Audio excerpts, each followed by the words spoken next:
لله نحمده تعالى ونستعينه ونستغفره ونتوب إليه ونعوذ بالله من شرور أنفسنا ومن سيئات أعمالنا من يهده الله فلا مضل له ومن يضلل فلا تجد له وليا مرشدا وأشهد أن لا إله إلا الله وحده لا شريك له وأشهد أن محمدا عبده ورسوله اللهم صل وسلم وبارك وزد وأنعم على حبيبنا المصطفى محمد صلى الله عليه وسلم وعلى آله وصحبه ومن استنى بسنته إلى يوم الدين. قال الله تعالى في كتابه الكريم يا أيها الذين آمنوا اتقوا الله حق تقاته ولا تموتن إلا وأنتم مسلمون.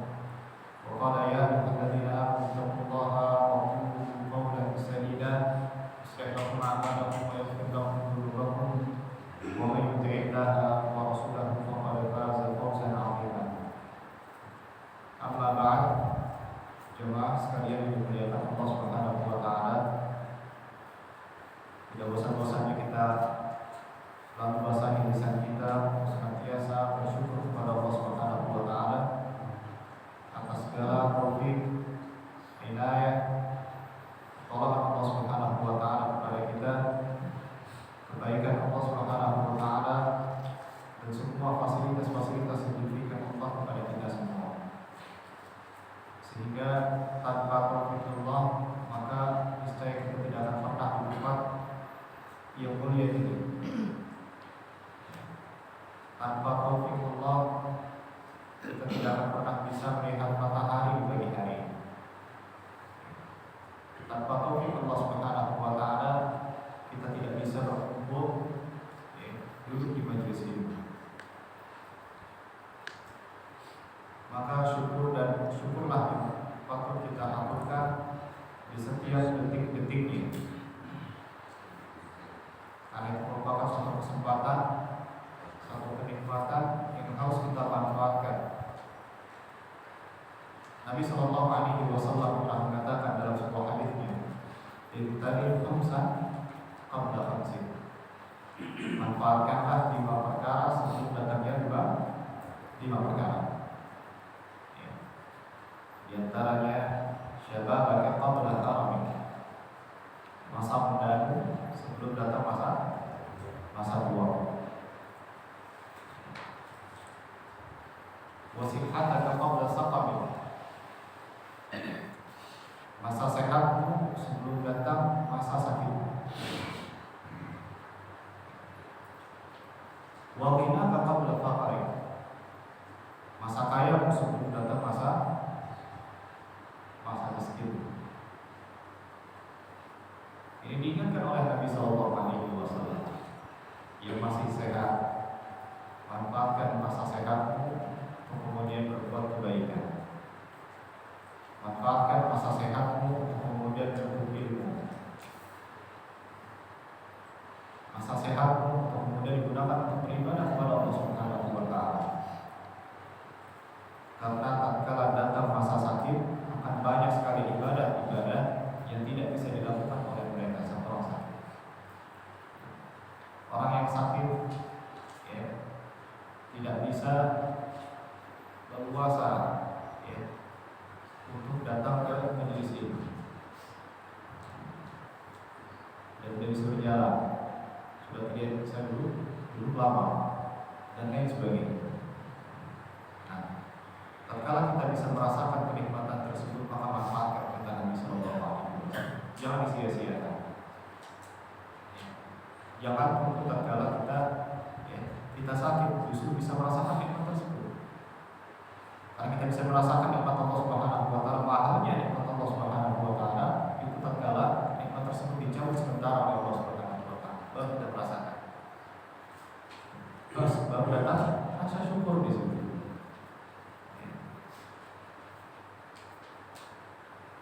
Rasa syukur datang biasanya tatkala nikmat tersebut telah dicabut. Jarang sekali kemudian nikmat tersebut dirasakan tatkala sedang merasakan nikmat tersebut.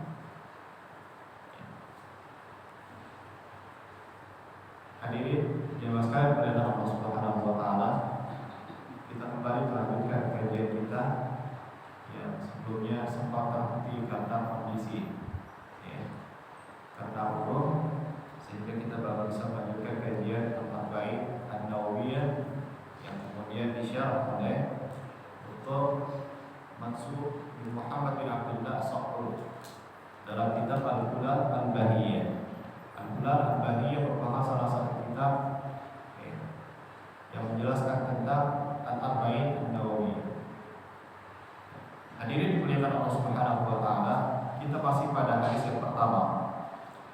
tentang hadis Umar bin Khattab radhiyallahu taala anhu.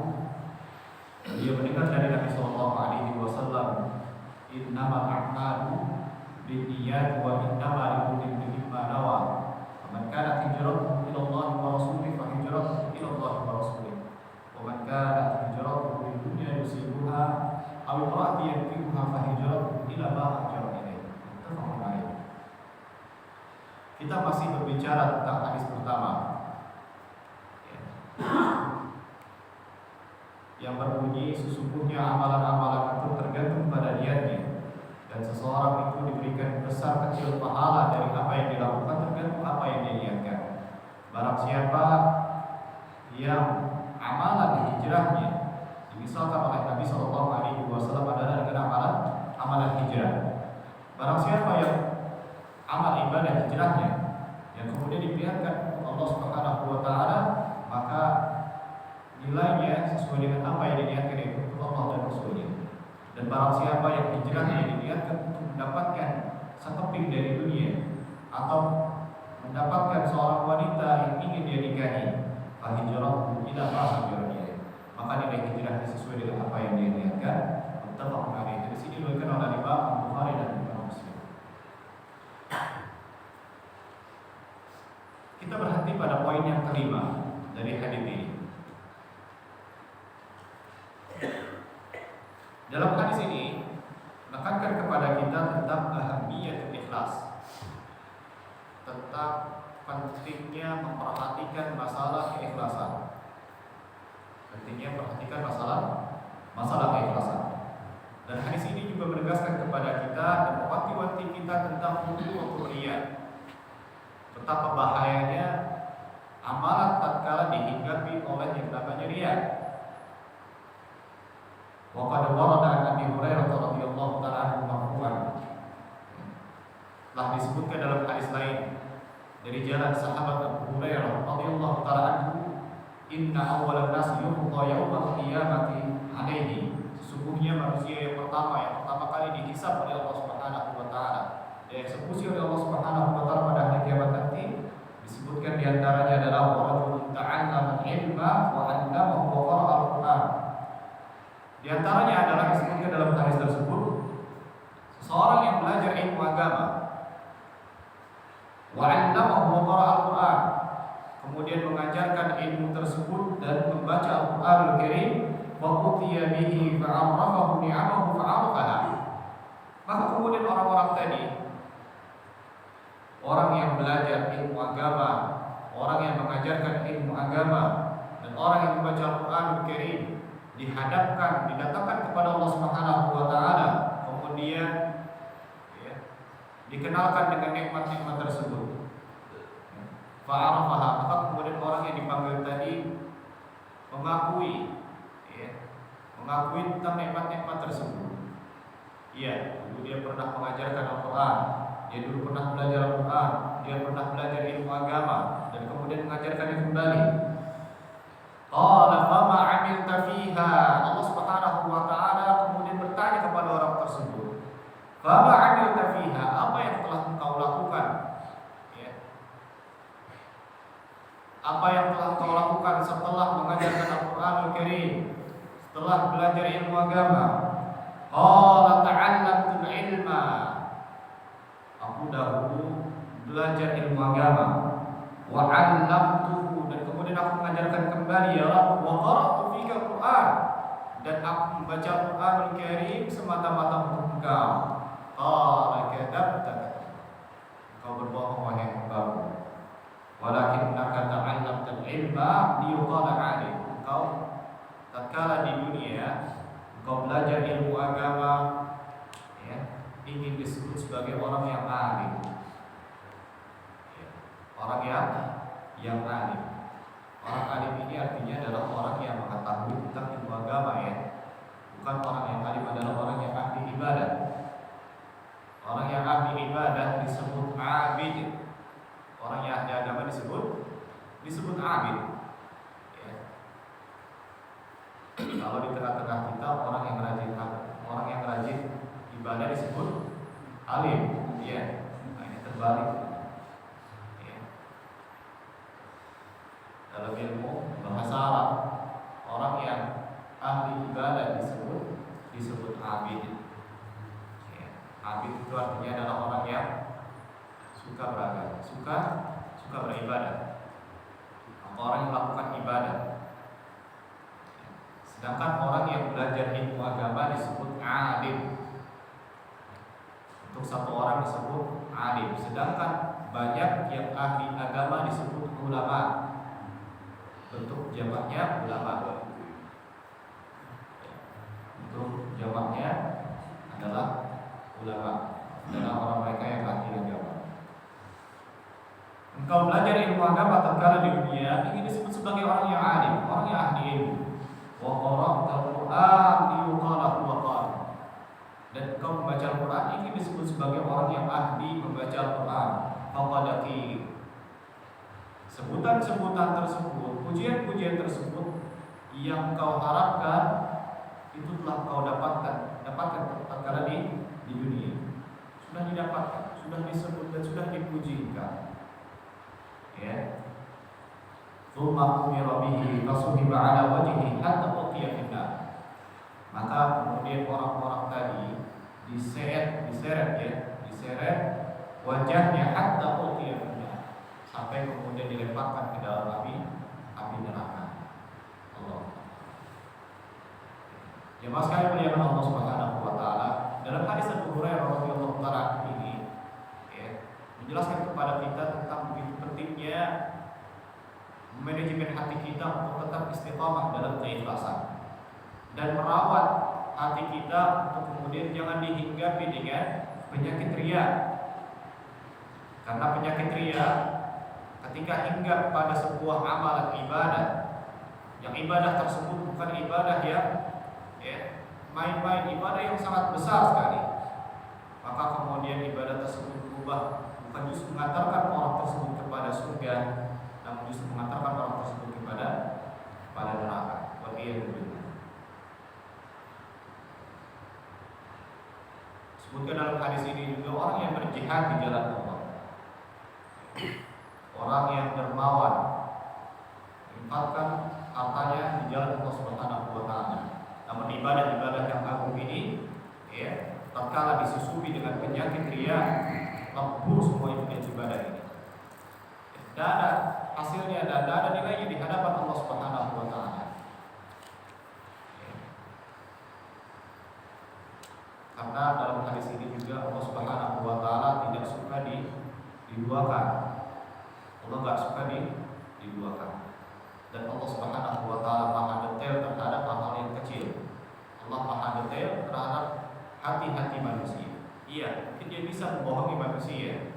Kalau dia belajar ilmu agama dan kemudian mengajarkan ilmu agama untuk Allah Subhanahu wa taala. Namun Allah Subhanahu wa taala Maha mengetahui terhadap isi dari hati-hati manusia.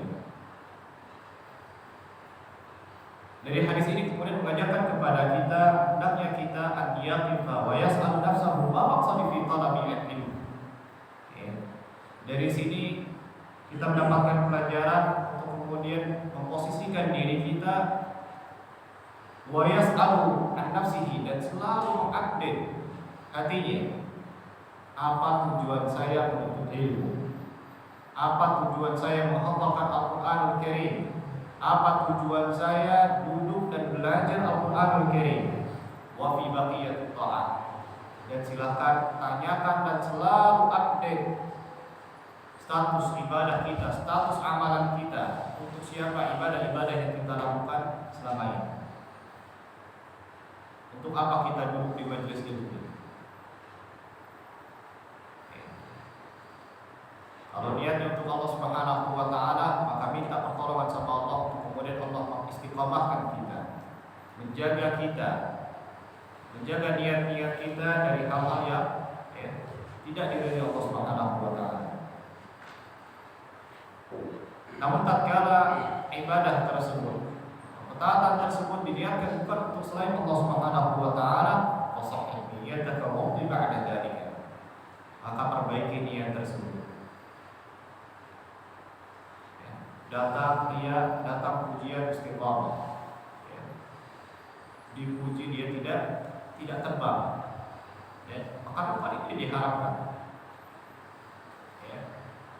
Namun tatkala sudah ingin, wah ini enak juga kayaknya dipuji, enak juga kayaknya, fasahih menyatakan.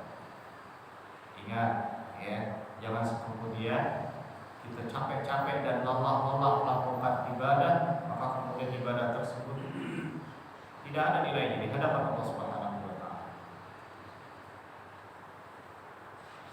Wala taftur an muraja'ati niyyati. Jangan kemudian kita futur itu berputus asa. Ya, berputus asa untuk terus mengupdate niat kita. Jangan update niat di saat di awal saja, ya. Namun terlena ketika di tengah dan di akhir. Tetap pergi bismillah ta'ala. Namun tatkala di pertengahan muncullah bisikan syaitan untuk kemudian berubah niat kita. Yang tadinya niat untuk Allah Subhanahu wa taala, di pertengahan syaitan membisikkan untuk mendapatkan nilai-nilai kepingan dunia atau mendapatkan pujian manusia. Ini perlu diupdate. Faniyatu tataqallabu, karena niat itu selalu saja berubah-ubah. Terkadang manusia, ya, memulai suatu ibadah dengan niat yang baik, lalu di pertengahan kemudian masuklah niat-niat yang buruk. Wa 'alal muslimi an yuhasiba nafsahu daiman. Maka kemudian hendaknya kita menghisab diri kita, ya, menghisab diri kita selalu. Hadirin dimuliakan Allah Subhanahu wa taala. I'lam anna al-amala idza dakhala riya. Ketahuilah bahwasanya tatkala amalan itu dihinggapi dengan penyakit riya, fala yakhlu min haitsul butlan min halal. Maka dalam kondisi seperti ini tidak lepas dari beberapa keadaan. Tatkala sebuah ibadah, sebuah amalan disusupi, dihinggapi dengan yang namanya penyakit riya, maka tidak lepas dari beberapa kondisi. Yang pertama, an yakuna al-isyraku fi aslil amal. Ya. Keadaan yang pertama adalah tatkala riya atau syirik kecil tadi sudah masuk sejak amalan tersebut dimulai. Sejak amalan tersebut dilakukan, sudah niatnya sudah enggak benar. Niatnya bukan karena untuk Allah Subhanahu wa taala. Sebagai contoh, an yusalli aw yu'ammir al-masjid li ajli nas. Sebagai contoh, tatkala seseorang salat sejak awalnya diniatkan bukan untuk Allah Subhanahu wa taala, ya, tetapi untuk manusia. Sejak awal. Aw yu'ammir al-masjid, atau dia memakmurkan masjid.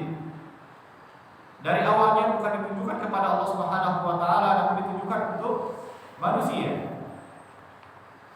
Agar kemudian manusia mengatakan, bulan ini jewan, bulan ini dermawan sekali. Dari awalnya dia ingin disebut sebagai orang yang dermawan. Itulah tujuan dia melakukan ibadah tersebut. Atau dikatakan bulan abid, atau bulan ini ahli ibadah. Sehingga berangkat dari rumah ingin mendapatkan ujian tersebut. Ya. Berangkat haji dari awal ingin mendapatkan gelar haji misalnya. Bahadal amalu min aslihi la yuqbal sahibu ahli. Maka amalan yang seperti ini min aslihi la yuqbal. Sejak awalnya itu sudah tidak dilirik sama Allah Subhanahu wa taala, enggak diterima ibadahnya. Wasahibu ahli. Dan lebih parahnya, sudah amalannya nggak diterima, sudah lelah dari awal, sudah niatkan udah gak, bukan untuk Allah Subhanahu wa taala, capek dia dan lelah dia, ya. Karena amalannya tertolak, nggak diterima sama Allah Subhanahu wa taala, dan yang lebih parah adalah wasahibu ahli, dan pelakunya berdosa. Pelakunya berdosa. Allah Subhanahu wa taala nyatakan dalam surat Az-Zumar ayat ke-65, walaqad uhiya ilaika wa ilal ladzina min qablika la in asyrakta la yahbatanna 'amaluka wa la takunanna minal khasirin. Allah Subhanahu wa taala mengatakan walaqad uhiya ilaika, dan telah kami wahyukan kepada engkau wahai Muhammad, wa ilal ladzina min qablika, dan juga telah kami wahyukan kepada orang-orang sebelummu, ya, nabi-nabi sebelummu, la in asyrakta, jika engkau menyekutukan Allah Subhanahu wa taala dalam beribadah kepadaku, wa la takunanna minal khasirin, dan sungguh engkau termasuk orang-orang yang merugi. Ya, merugi karena amalan ini ditolak sama Allah, enggak dilirik sama Allah Subhanahu wa taala. Dia lelah enggak dilihat sama Allah Subhanahu wa taala. Ya, dan dia berdosa kepada Allah. Ya, rugi dia. Ini disebabkan karena tidak memanage niatnya dengan baik, tidak menjaga hatinya dengan baik, di mana seharusnya ibadah tersebut hanya ditujukan kepada Allah, ya, justru diberikan kepada selain Allah Subhanahu wa taala. Dan Nabi sallallahu alaihi wasallam juga menegaskan dalam hadis qudsi, "Ana aghna syuraka'i 'ani syirki." Ya, Allah Subhanahu wa taala mengatakan, aku adalah zat yang paling tidak butuh terhadap sekutu-sekutu. Aku bisa berdiri sendiri. Saya paling gak butuh dengan sekutu-sekutu. Saya gak butuh bantuan. Ya. Man 'amila 'amalan asyraka fihi ma'iya ghairi taraktuhu wa syirkahu. Barang siapa yang melakukan sebuah amalan, sebuah ibadah, asyraka fihi ma'iya ghairi, ya, di dalam amalan tersebut, ya, di sana sekutu-sekutu, ya, asyraka fihi ma'i ghairi, ada sekutu lain yang kemudian niatkan selain aku, maka taraktuhu wa syirkahu, aku akan meninggalkan dia bersama dengan kesyirikan. Dan Nabi sallallahu alaihi wasallam juga mengatakan, man 'amila 'amalan laisa 'alaihi amruna fahuwa radd. Barang siapa yang melakukan sebuah amalan yang tidak ada contohnya dari kami, maka amalan tersebut tertolak. Tentunya ketika amalan dilakukan dengan tidak ikhlas, dilakukan dengan penyakit riya di dalamnya, tentunya bukan contoh dari Nabi sallallahu alaihi wasallam. Ini adalah sebuah amalan yang terisihi dari sunnah Rasul sallallahu alaihi wasallam. Itu keadaan yang pertama. Ya. Keadaan yang pertama, asal dari ibadahnya memang ditujukan bukan untuk selain, ya, bukan untuk Allah Subhanahu wa taala, tapi ditujukan kepada selain Allah Subhanahu wa taala. Maka model ibadah yang pertama tadi tidak diterima oleh Allah Subhanahu wa taala. Amalan yang tertolak. Keadaan yang kedua, an yakuna majja'ul 'amali lillah thumma tara'a ar-riya'u 'alaihi wastamarra ma'ah. Kondisi yang kedua adalah pada saat melakukan amal ibadah, pertama kali tumbuh di atas keikhlasan kepada Allah Subhanahu wa taala. Tsumma tara'a ar-riya'u 'alaihi, maka kemudian riya itu mulai menghinggapi di tengah-tengah. Riya itu datang. Ya. Wastamarra ma'ahu, maka kemudian dia semakin nyaman dengan riya tadi. Jadi awal ibadahnya adalah ikhlas, kemudian riya datang menghinggapi ibadah tersebut. Wastamarra ma'ahu, dan kemudian, ya, berjalan berlanjut sampai, ya, karena ibadah berguna datang min halatain, maka model ibadah yang kedua ini atau kondisi yang kedua ini tidak lepas dari dua keadaan lagi. Al-ula an yanbani akhiruha 'ala awwaliha. Dilihat, ya, dilihat apakah ibadah tersebut saling berkaitan antara pertama dengan akhirnya. Apakah menjadi satu kesatuan atau tidak ibadah tersebut. Ya. Kalau ibadah yang pertama itu dilakukan an yanbani akhiruha 'ala awwaliha, model ibadahnya itu menjadi satu kesatuan, tidak terpisah. Ya. Seperti apa contohnya? Seperti sholat. Rakaat pertama, rakaat kedua, rakaat ketiga itu jadi satu kesatuan yang namanya sholat. Tidak dikatakan sholat subuh ya dipisah-pisah, rakaat pertama, rakaat kedua. Nah, sholat subuh 2 rakaat. Mau sah sholat subuhnya harus beres 2 rakaatnya harus benar. Ya. Sholat zuhur pun demikian.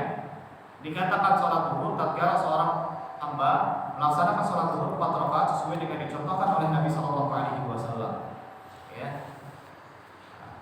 Ibadah sholat zuhurnya ingin diterima, maka 4-4-nya itu sesuai dengan contoh dari Nabi Shallallahu Alaihi Wasallam. Dan ikhlas 4 rakaatnya tadi. Ya. Baru dikatakan ibadah sholat zuhurnya diterima insya Allah. Gak boleh 2 menurut versinya dia, 2 ngikutin Nabi misalnya ya. Model seperti ini gak bisa, karena sholat adalah satu ibadah, satu kesatuan, gak bisa-bisa. Fa'innaha la tuqbal. Kalau riya datang pada ketika melakukan sholat ini ya, fa'innaha la tuqbal,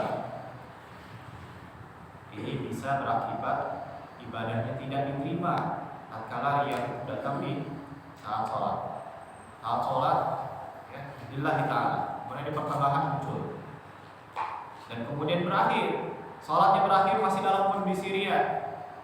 Misalnya sholat zuhur misalnya, rakaat pertama, rakaat kedua aman lillahi ta'ala, rakaat ketiga datang sebelah misalnya seseorang gitu ya, kemudian diperbaguslah sholat tadi, diperbagus sholat tadi, dan dia tidak kemudian tidak berusaha untuk melawan riya tadi, untuk kemudian bersih dari riya, kembali ke awal. Namun dia sudah nyaman di rakaat ketiga dan rakaat keempat dan selesai dalam kondisi amalan tersebut ingin mendapatkan pujian manusia. Maka model seperti ini ketika hinggap pada sholat, maka sholatnya tidak diterima. Hati-hati. Dan diterima ini ketika dipandang dari persepsi akhirat, ya, maka sholatnya tidak diterima karena ditujukan bukan untuk Allah Subhanahu wa taala. Wa amma fi hukmin dunya wala talabata bil ibadah. Namun tatkala secara zahir dunia beban dia ya untuk mengerjakan sholat, maka tidak diminta untuk melakukan ulang sholat tadi. Tidak perlu diulangi karena sudah selesai melakukan sholat. Wa inna ma yuqalabu bit taubah, akan tetapi orang tersebut dituntut untuk melakukan taubat. Ya, lakukan taubat. Karena ibadah tadi dilakukan seharusnya untuk Allah, kemudian berubah niatnya menjadi untuk mendapatkan pujian manusia atau pujian-pujian lain. Ini ibadah yang pertama, di mana satu model atau satu jenis, satu ibadah itu saling berkaitan antara awal dengan akhirnya. Yang kedua adalah Allah yang bani akhiruha ala awwaliha, adalah satu jenis ibadah yang tidak saling berkaitan dengan satu dengan ibadah selanjutnya. Ya, terpisah, tidak seperti sholat tadi. Ya, tidak seperti puasa tadi. Seperti sedekah. Zikir, membaca Al-Quran, belajar agama, model-model sedekah seperti ini, ya, contoh seperti sedekah misalnya, sedekah di awal 1000, lillahi ta'ala. Mau ingin sedekah lagi kemudian ke orang selanjutnya 1000 lagi, namun ternyata datang riya di sedekah yang kedua, maka yang batal adalah di sedekah yang kedua saja. Sedekah yang pertama yang dilakukan untuk Allah selesai sudah, ya, insya Allah diterima. Sedekah yang pertama dengan sedekah yang kedua ini gak ada urusan, ya, berbeda, tak bisa.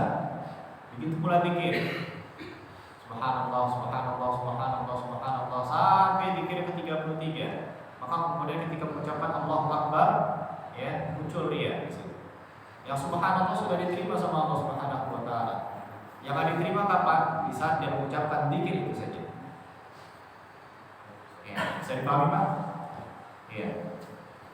Begitu pula dengan baca Al-Qur'an. Alif Lam Mim. Selesai. Al-Baqarah di ayat 1 sampai 5. Datanglah, ya, mulai dari baca ayat ke-6, datang istrinya.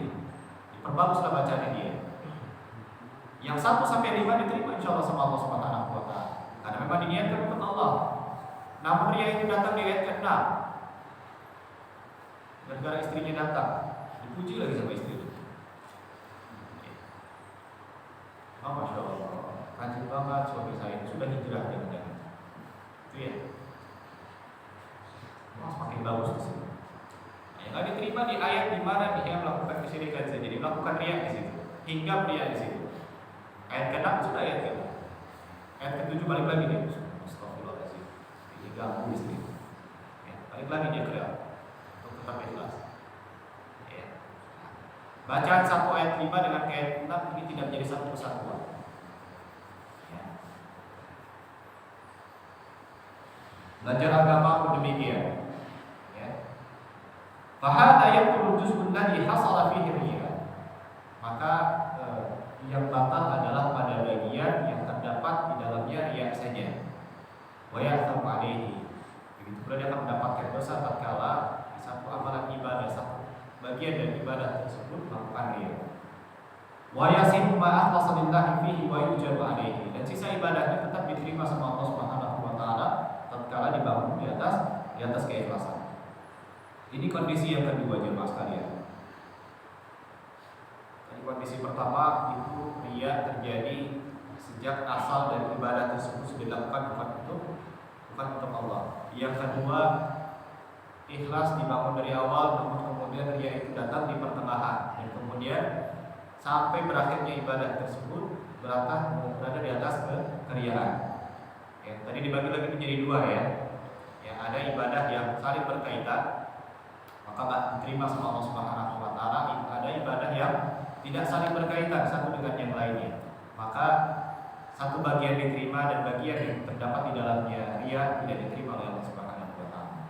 Kondisi yang ketiga, an yakuna al-hamilu 'ala al-'amali iradatu wajhillah walakin tarat 'alaihi khawatir fi an-nadhari min al-khalqi lakinnahu jahadaha. Sejak awal dia melakukan ibadah itu selalu terbimbing untuk senantiasa mendapatkan ridha Allah Subhanahu wa taala, ingin mendapatkan wajah Allah Subhanahu wa taala, ingin dilihat sama Allah Subhanahu wa taala. Walakin tarat 'alaihi khawatir fi an-nadhari min al-khalqi. Maka kemudian di pertengahan datanglah ya pikiran-pikiran ingin dilihat sama manusia. Sudah mulai muncul bisikan-bisikan tadi. Lakinnahu jahadaha. Akan tetapi orang ini terus dilawan sama dia. Ya, ketika muncul astagfirullah, datang lagi astagfirullahaladzim, saya seperti itu ya. Wadafa'aha. Kemudian dia berusaha untuk melawannya, enggak dia. Wa ta'awwadha billahi minha. Ya, dia ta'awudhu billahi minasyaitonir rajim. Datang lagi bisikan a'udzubillahi minasyaitonir rajim. Wa hadza mimma yurja an yu'fa anhu wa yu'am sahibuhu. Model seperti ini mudah-mudahan ya adalah mudah-mudahan diampuni sama Allah Subhanahu wa taala. Wa yu'am sahibuhu, mudah-mudahan ditolong sama Allah. Kenapa? Karena dia berusaha untuk merawat hatinya untuk tidak dihinggapi yang namanya riya. Ya. Allah Subhanahu wa taala mengatakan dalam surat Al-A'raf ayat ke-201, innal ladzina taqaw idza massahum minasyaitani tadhakkaru fa idza hum mubsirun. Sesungguhnya orang-orang yang bertakwa kepada Allah Subhanahu wa taala, ya, idza massahum minasyaitan, tatkala dibisiki sama syaitan,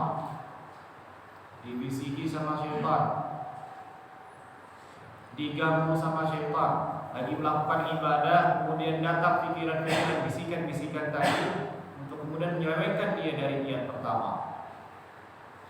Tadakkaru, orang yang bertakwa itu tatkala dibisiki sama syaitan, ya ingat kembali sama Allah Subhanahu wa taala. Astagfirullahaladzim, ini enggak benar niat ini. Ya, auzubillahi minasyaitonir, enggak benar niat ini. Kan dari awal saya sudah melakukan ibadah untuk Allah, kenapa kemudian saya datangi bisikan seperti ini? Berusaha semaksimal mungkin untuk kemudian menghilangkan niat-niat yang tidak baik. Faidah muslim. Itu kondisi yang keberapa? Ketiga ya. Kondisi yang keempat, an yafruwa min al-ibadati wa huwa mukhlisun lillah. Ibadahnya sudah selesai dalam kondisi dia dalam kondisi amalan tersebut dibangun di atas keikhlasan. Jadi ibadahnya sudah selesai, sudah selesai. Dan alhamdulillah ibadah tersebut dibangun di atas keikhlasan. Walakin yatra'u lahu ba'da intihai minha. Akan tetapi niat riya itu datang tatkala sudah selesai dari ibadah tersebut. Sering terjadi kayak gitu, Pak ya. Salatnya sudah selesai, salat zuhur. Kemudian datang ujian itu setelah selesai salat zuhur.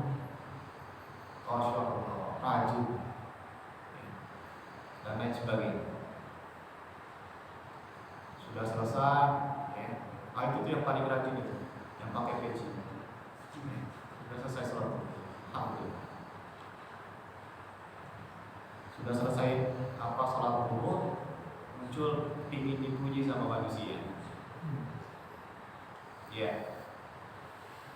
Sudah selesai sholat malamnya. Setelah sholat malam sudah selesai, alhamdulillah. Pada saat sholat malam tadi, sholat tahajud tadi itu dibangun di atas keikhlasan, alhamdulillah.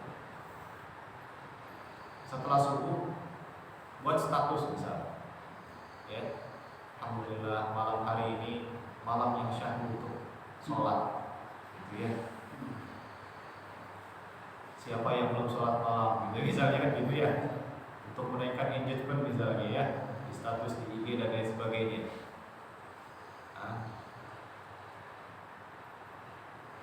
Mahabbatu as-salamu alaihi, ingin dipuji sama manusia. Fahada la yu'athiru 'ala ibadah. Ini tidak berpengaruh terhadap status ibadah yang telah dilakukan tadi. Tidak berpengaruh. Di anna tamat bi ikhlas, karena ibadah yang telah dilakukan itu sudah selesai dilakukan dengan ikhlas kepada Allah Subhanahu wa taala. Lakin idza hadatsa min 'amal ba'd al-faradhi wa akhara 'ala jihatil fakhr.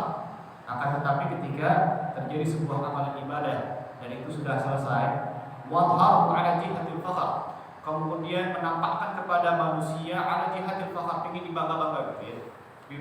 Ingin berbangga-bangga diri. Seperti tadi salat malam tadi. Fahada yukhafu 'alaihi dukhul fi sum'ah. Maka dikhawatirkan masuklah penyakit yang namanya sum'ah. Apa bedanya sum'ah dengan riya?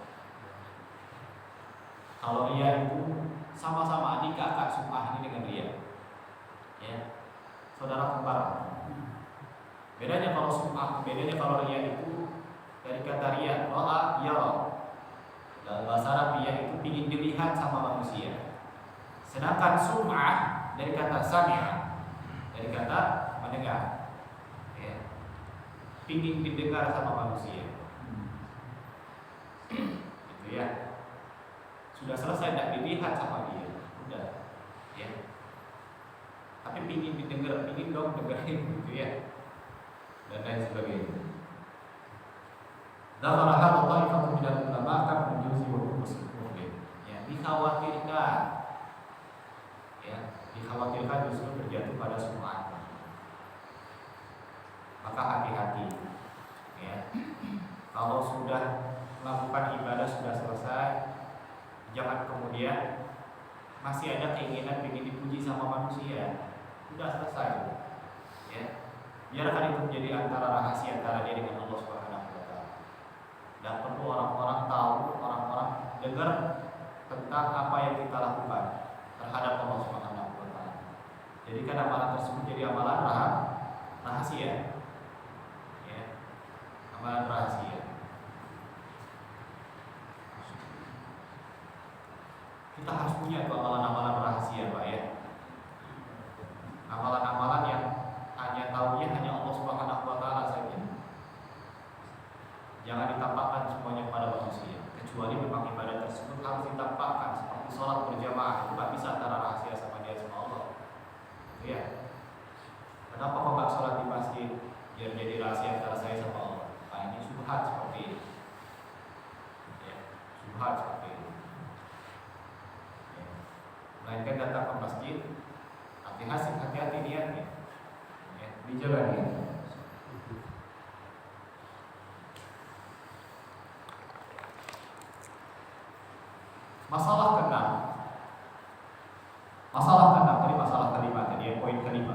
Arab poin ke-6.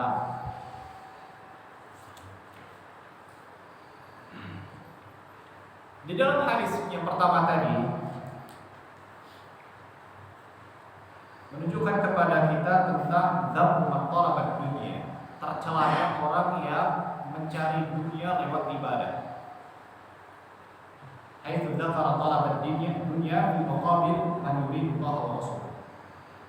Di situ dicela sama Nabi sallallahu alaihi wasallam mereka-mereka yang mencari dunia dengan amalan akhirat. Wala syakka anna al-'abda la budda min man lahu kay ya'ishu an yatluba dunya. Iya, sudah diketahui bahwasanya memang manusia itu butuh yang namanya dunia. Iya, dia butuh mencari dunia. Bekerja, mencari nafkah dan lain sebagainya. Liyahsula rizqahu wa ma'asyahu. Agar kemudian mendapatkan rezekinya, untuk rezekinya dan untuk kebutuhan hidupnya. Walaysa hadza mimma yudham. Orang mencari nafkah, pergi mencari nafkah gitu ya, bekerja mencari uang untuk mendapatkan rezeki, untuk mendapatkan apa, untuk memenuhi kebutuhan keluarganya. Walaysa hadza mimma yudham, dan ini tidak tercela. Wa inna ma yudhamu talabud dunya fi halatain. Justru orang yang tercela mendapatkan dunia, mencari dunia itu dalam dua kondisi. Mencari dunia itu menjadi tercela dalam dua kondisi. Kondisi yang pertama adalah idza adhara annahu yatlubu akhirah. Secara nampaknya dia mencari akhirat. Secara zahirnya dia mencari akhirat. Kama fi haditsil bab, seperti hadis yang sudah disebutkan oleh Nabi sallallahu alaihi wasallam tentang orang yang berhijrah. Hijrah adalah sebuah amalan ibadah. Ya, ibadah. Hijrah itu pindah dari satu negeri yang kufur, ya, dari satu negeri yang tidak baik menuju ke sebuah tempat yang jauh lebih baik untuk mempraktekkan agamanya. Ini namanya hijrah. Ya. Tinggal di misal contoh di Amerika misalnya. Yang pertama ini adalah Amerika adalah negara yang tidak mempraktekkan syariat Islam misalnya. Orang-orang Islam mungkin didiskreditkan mungkin di sana, ya, tidak bisa agar semaunya di sana. Waktu zuhur agar kencang-kencang di sana, bisa tidak di sana? Tidak bisa ya. Ada yang pernah ke Amerika sih Pak? Bisa berbagi sharing tentang kondisi di sana. Ya. Di Belanda misalnya sama seperti itu. Tidak boleh agar pakai speaker. Kalau mau sholat Jumat, ya di KBRI misalnya, di kedutaan, yang mana kedutaan tersebut banyak orang-orang Muslim, baru dia bisa sholat. Jadi kalau sembarangan sholat, sembarangan adzan di sana, bisa ditutup.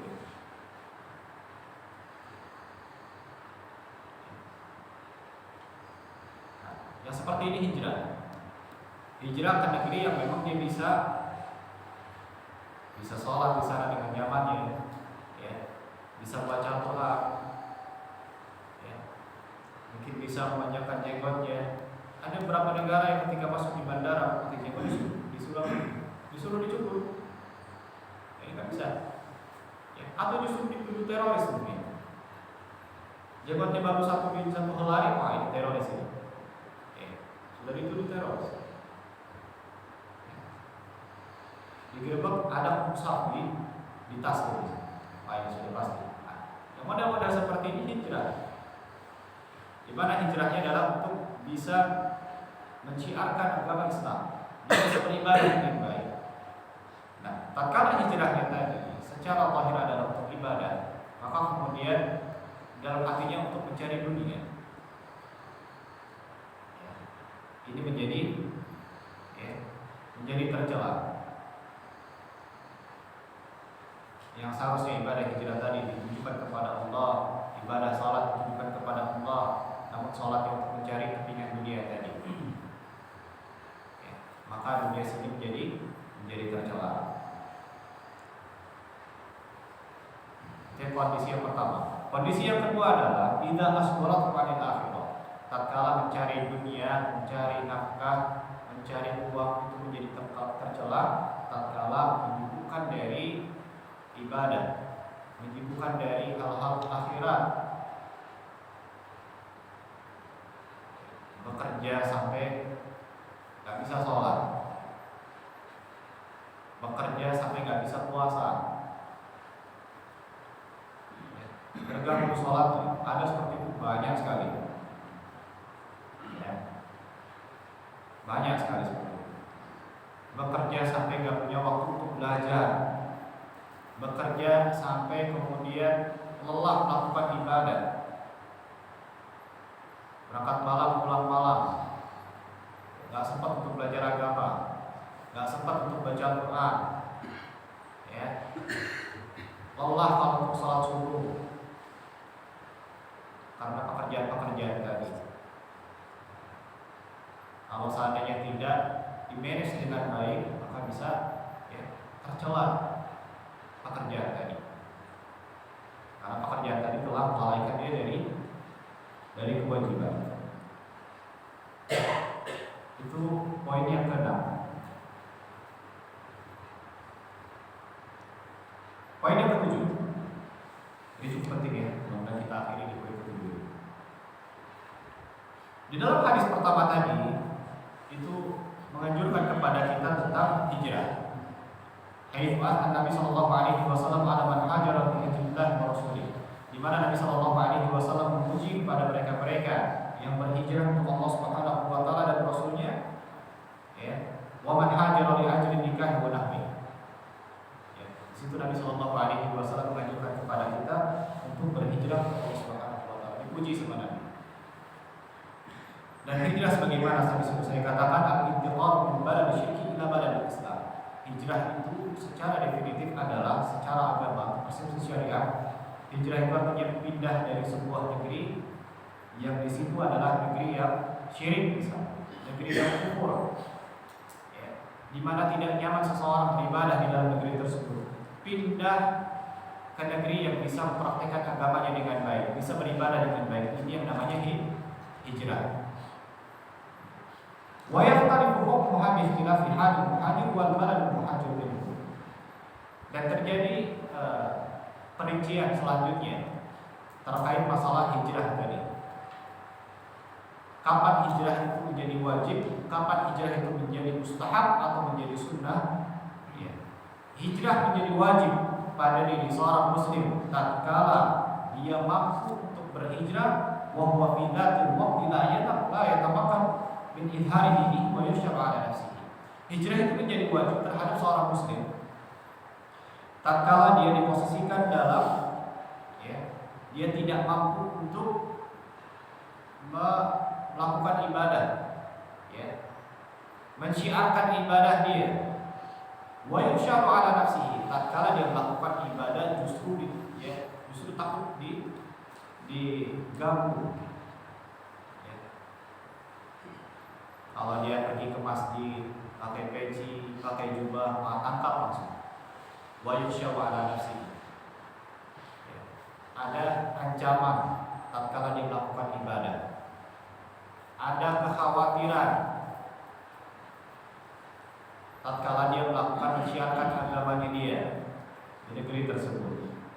Istrinya baru pakai, ya, jubah besar, sudah dituduh hal-hal yang macam-macam dan lain sebagainya. Maka dalam kondisi tersebut dan dia mampu untuk hijrah, maka wajib, gitu, ya. Dia mampu untuk hijrah, dia punya fulus untuk pergi ke tempat, pindah ke tempat yang lain yang jauh lebih nyaman, dia bisa melakukan ibadah di sana. Dia mampu itu semua, ya, maka wajib pada saat itu, ya, wajib dia. Wa takunu mustahabbatan fi halatain, dan menjadi mustahab, disukai hijrahnya itu dalam dua kondisi. Kondisi yang pertama adalah idza kana yatamakkan min izhari dinihi fi baladihi bila muqayyaqah. Ya, di mana seseorang muslim dia tatkala tinggal di negeri syirik, di negeri yang kufur, dia masih bisa untuk melakukan ibadah dengan baik bila muqayyaqah, tanpa ancaman. Ya. Lakin lahu arad al hijrah yang fi biladil muslimin. Hijrah ini menjadi disukai tatkala dia dia ingin hijrah ke negeri bisa kanan kirinya itu orang muslim semua, ya, maka boleh seperti itu, mustahab disukai hijrah. Illa in kana baqahu fi biladil kufar an fa'ti qiyamihi bid da'wati bil Islam. Kecuali tatkala seseorang orang tersebut tinggal di negeri yang syirik, di negeri yang kufur, ya, di mana tinggalnya dia di negeri tersebut itu jauh lebih bermanfaat untuk dakwah orang-orang sekitar, maka lebih afdal di sana. Kalau inaha afdal. Misal contoh, ada seorang muslim tinggal di Belanda misalnya, ya, bagi contoh saja. Dia bisa melakukan ibadah, masih bisa sholat Jumat, masih bisa, ya, anaknya masih bisa pergi ke sekolah. Muslim misalnya ada yang melakukan di sana buka sekolah khusus orang-orang Islam misalnya, masih bisa, ya, tanpa ada tekanan dari siapapun, ya. Ternyata keluarga tersebut memiliki dampak yang positif untuk orang-orang di sekitarnya terhadap dakwah. Oh, ternyata bulan depan ada yang masuk Islam disebabkan karena akhlaknya dia, disebabkan karena kontribusinya terhadap dakwah, ya. Maka kalau seandainya dia pindah hijrah ke tempat yang lain, maka dakwahnya akan mati di sana. Dakwah Islam tidak lagi tersebar di sana. Orang akan kembali kepada kekufuran misalnya. Maka tinggalnya dia tersebut di wilayahnya tadi, di negeri tadi itu afdal. Lebih utama tinggal di situ, jangan hijrah. Ya. Yang kedua, man hajara min balad Islam li ajli ta'allum din.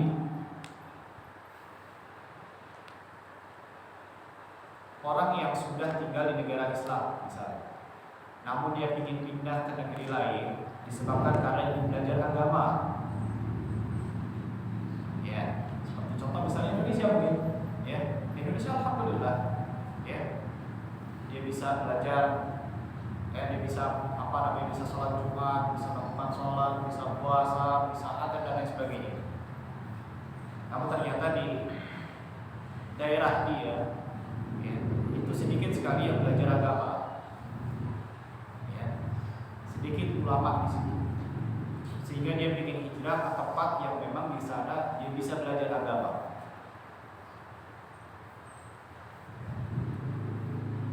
Maka dalam kondisi tersebut, hijrahnya mustahab, disukai, apa boleh hijrah misalnya, ya, karena memang ada tujuan ingin belajar agama, ingin perdalam agama. Misalnya bapak-bapak di sini alhamdulillah bisa kajian sepekan sekali misalnya di sini.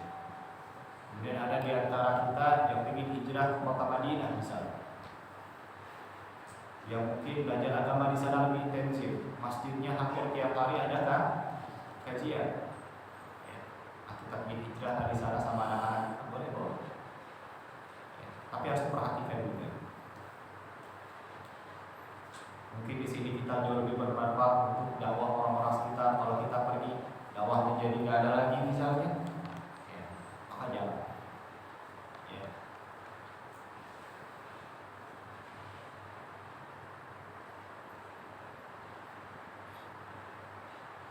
Baik, mungkin ini dimasukkan penjelasan Allah Subhanahu wa taala yang dapat saya sampaikan pada kesempatan penjelasan dari hadis pertama Syarh Arba'in Nawawiyah. Semoga dari apa yang kita belajar ulama-ulama